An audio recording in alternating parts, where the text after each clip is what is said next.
for just making this morning. We appreciate you once again for granting us this opportunity to see you, even at a very short notice. I'm just going to give us a brief overview of who we are. Our name is Women in Energy, Oil and Gas, and then we are here to support you men to also applaud all you've been doing in the industry for the past 60 years that oil has been found in Nigeria.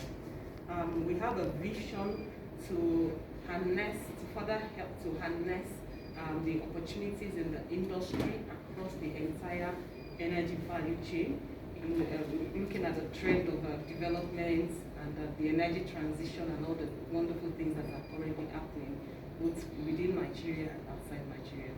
We have a vision to bring together our women to be able to network, to be able to have interdisciplinary networking, capacity building, and to be able to relate together.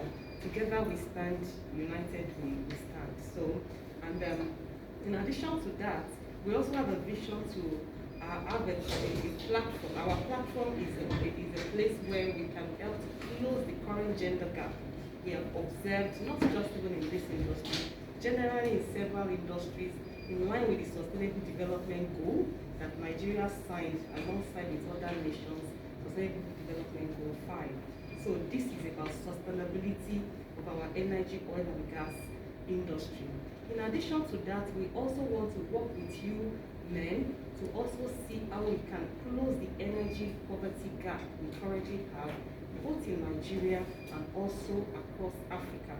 So we are not just working within Nigeria, we are also collaborating with other women in the different African countries to make this happen so that we can build our nation and our continent large. And lastly, we also have a focus to close the transformational effect of Nigeria being the 5th largest oil producing nation in the world and 9th largest gas reserve in the world, to the effect and the dividend on us, the people, such that we can have commonwealth and national and be able to increase our gross national wealth generally. So we are here to support you. We are here to be one of the hand lifters while you do all the work, and we all do the work together.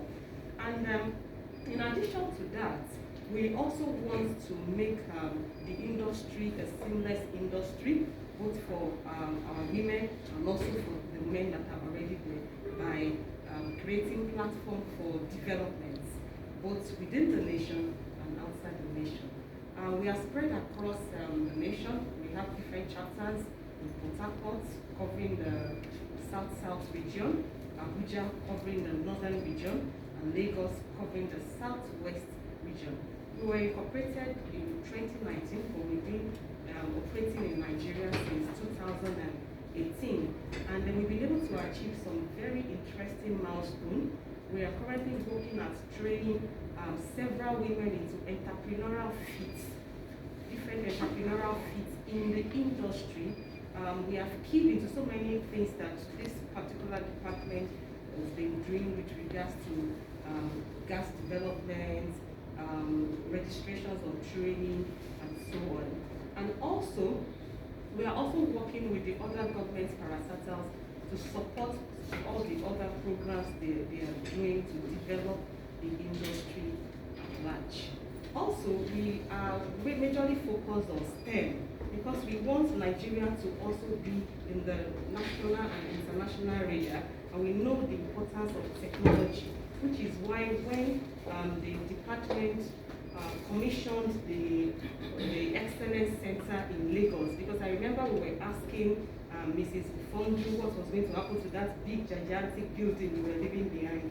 And we were so excited when we discovered that it was going to be converted to an Excellence Center that can be used for technology, and particularly the area of dispute resolution, ADR, and so on. So those are some of the things we would, of course, like to collaborate with you on, leveraging on our exposures, expertise, and so on. At this point, because our hostess, our chief hostess is here, she's the main person in Abuja. I flew in from Lagos. I will hand over the baton to her to tell us all the beautiful things Abuja team have for Abuja and the entire northern region of Women in Energy. Thank you very much. Thank you. Thank you very much. Permit me to just put down my mask. I'm struggling to breathe a little bit. Just climbing up the staircase, I haven't recovered. I apologize. So once again, thank you very much for the opportunity. So I am particularly honored to be seated here together in the same room with you, because since you have been made director, we have been following the news and we've been seeing the giant strides that you have taken in the industry, not only in your primary function as a regulator, but with the programs that you have initiated and driven that has increased efficiency in the industry. So I've attended some webinars and I've heard you speak on the webinars, and I've just been so proud to be I am Nigerian, I'm sure you Tate, but you know, I actually said that should I ever have the opportunity to meet you, I will request for a certificate. Because all the times that I've heard from you, I've learned something, so I think I need a certificate. But also to thank you, because we have two Mrs. Ufondus in our association. One of which I work very closely with because she's here in Abuja VP, and whom you have elevated. Until now they were substantive in their positions as assistant director and deputy director, and they were confirmed very recently. So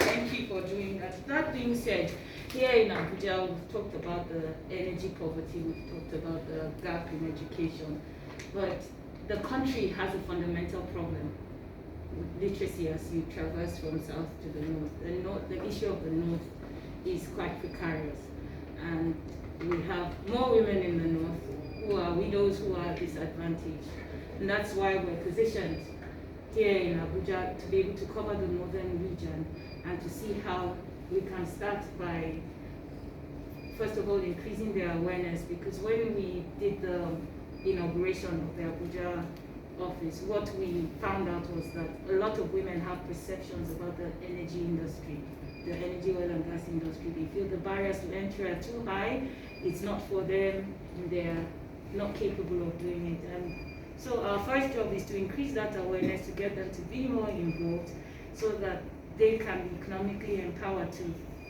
also in turn impact their communities. And so we have several programs that we're looking at to be able to run this, but without the support of all the stakeholders, like you said, this is the seat of the stakeholders.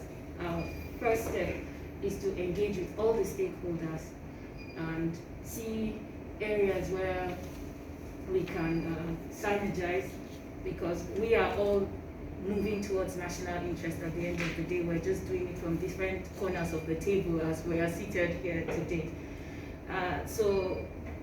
Over the coming weeks, we would also be having regular business roundtables, monthly meetings to enlighten them. And on this note, we would definitely solicit the support of DPR with the work that you're doing. That education that would help them would definitely be valuable to us, among other things. But this meeting is not so much for placing demands. We just want to build this rapport and this relationship, and as we move forward, we will grow from there.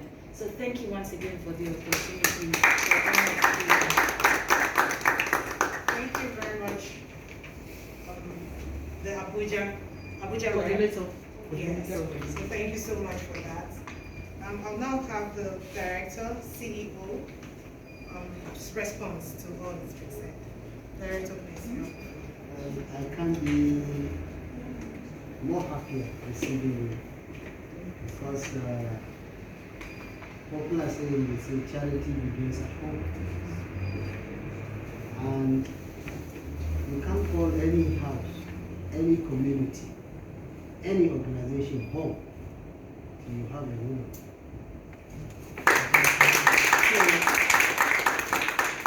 So, nobody will raise his head up is coming from the woman. So for everything and anything we do, we are all from women. So Even if you are a woman. And I always say this, a woman is man plus. There's qualities and abilities that women do have that we don't. Some people that work with me directly, like Ms. Chola, sometimes I engage her. I say, look, you have special skill, multi-thinking, multitasking, ability to do so many things at the same time. As we sit here, all of you, you are doing so many things at the same time. That quality is a natural blessing that God gives you, which makes you special. We don't have.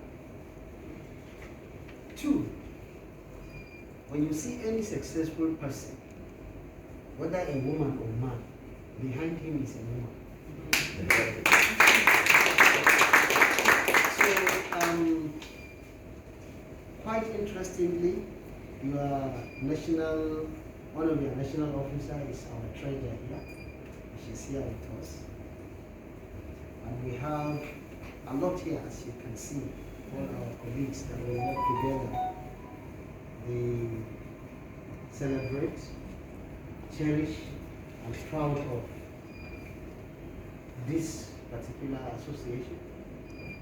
And we ensure we have a gender mix in a way that we assure and guarantee our success. And I would like to assure you that this is just the beginning. As you rightly said, it's not time to place demand. For me, demand has already been placed. Because the demand is well, we have people that we already know what they are doing for this nation. And we recognize that by giving them sensitive position to hold. So it is demand of us where they belong to see that we support that association or organization that they are belong. I have taken note of some few points which are very, very key and dear to us. First, as you said, it all starts from here. You can't really invest anything in oil and gas without having a license. You can't have a company to participate without our permit. And what you are allowed to participate, you can't do it without our approval. So naturally the department creates opportunity and enable business. And in doing that, rules and regulations are there for the business to be sustainable. Which now, send me into sustainable energy, poverty reduction, as you said. So this sustainable energy and poverty reduction is when you create this business.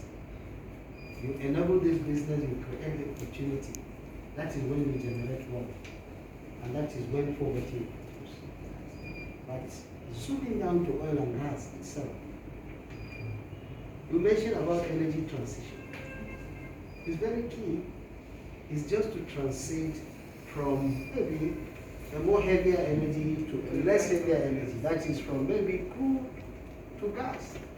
As we are trying to migrate to gas-powered economy, which we hope by 2030, the entire economy will be powered by gas. And I can tell you there are a lot of things which we can do, a big opportunity for this association. I can see issue of poverty. How do you migrate widows out of poverty? How do you use oil and gas? We have 3 critical infrastructure that share gas across Nigeria. 2 are already finished. 1 is in the making. And based on that, our president made a promise that he will lift 100 million people, 50% of Nigerians, out of poverty. This promise promise is not a political statement, it's reality.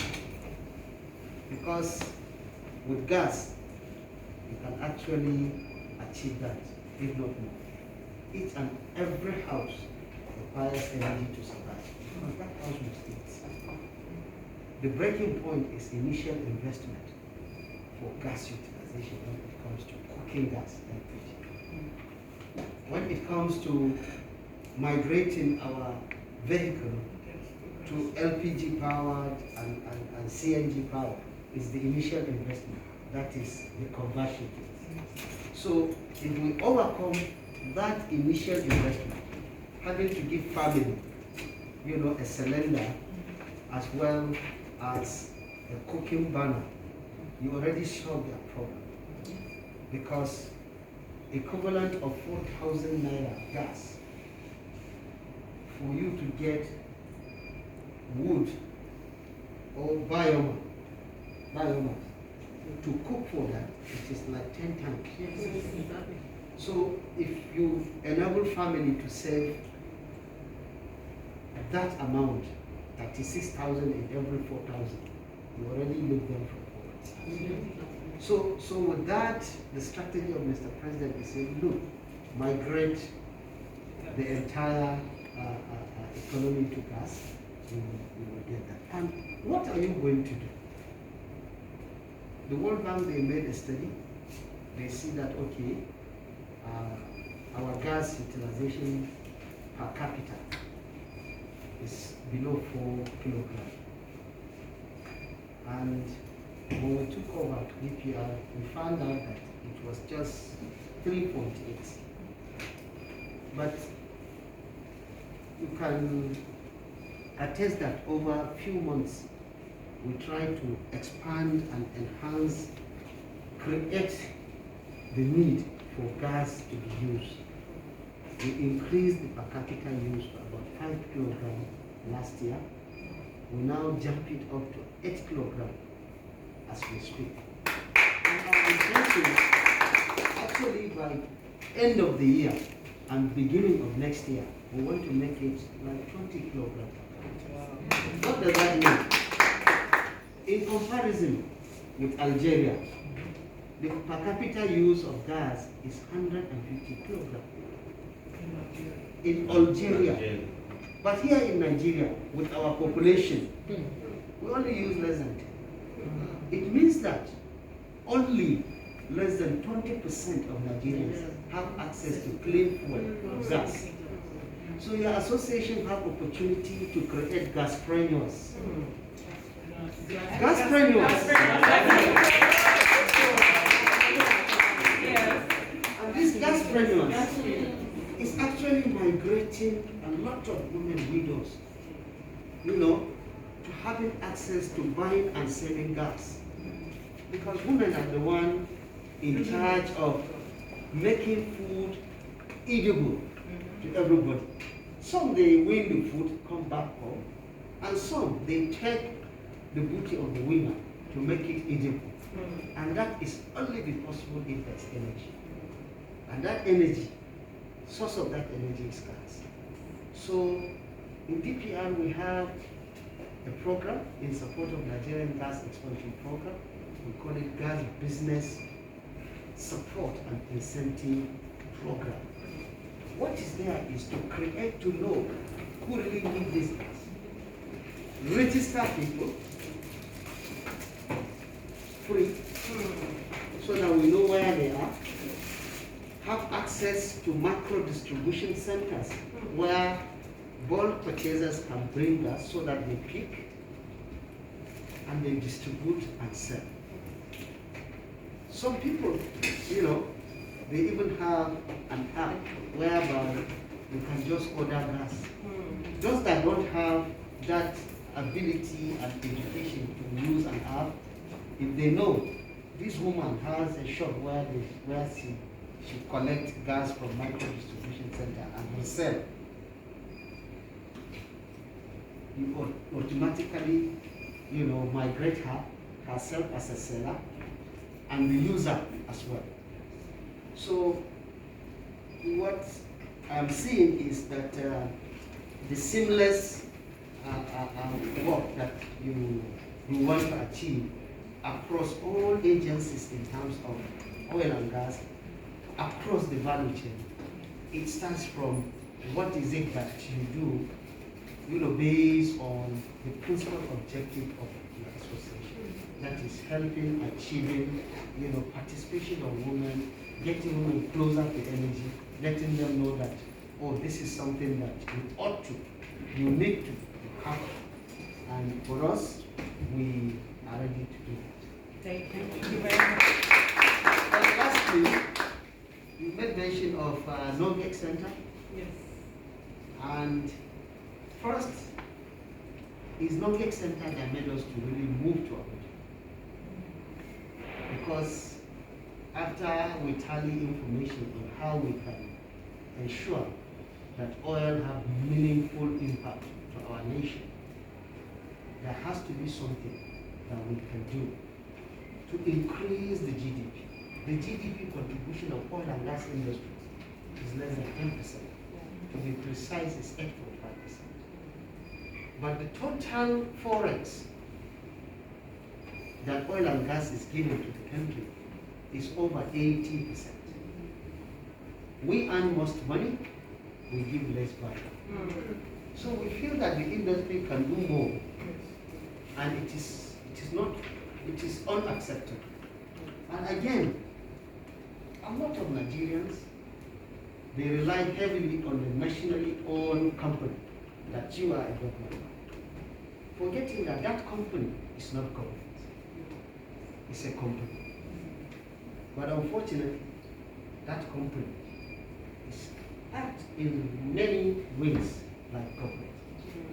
So for the company to be profitable, we need to recognize that there has to be somehow creation of similar companies that may not be owned by government, based on experience. And we do have that experience. In 2002, government decided to look at what can this country have if today oil dry up. Can we really export people? And that is the idea of marginal field that came out, divestment that came out. So a lot of fields were divested, marginal fields were issued. We created companies, almost now 28, the kind of SEPLAC, the kind of the content, the kind of IQs, the kind of first year field. All these nationally owned companies, owned by private people, they are competitors to NNPC. We want them to be more than Shell, more than Exxon, more than Total. So that really gives hope to the nation that, oh, today we have Nigerian company that is quoted in London Stock Exchange. We have Nigerian company that is able to be vertically integrated. They have upstream, they have midstream, they have downstream. So your organization has key role in understanding that not only nationally owned companies, that national oil companies privately owned, they have a lot to offer because there's less bureaucracy and their focus is business. And you have teaming members and populace that your aim is to bring them closer to energy, which you can achieve that. Today, the refining capacity of this country by 2022 will exceed 1.2 million barrels. Out of this, only 450 is given to government-owned refineries. The remaining 750,000 barrels is privately owned capacity. Just to show you that the opportunity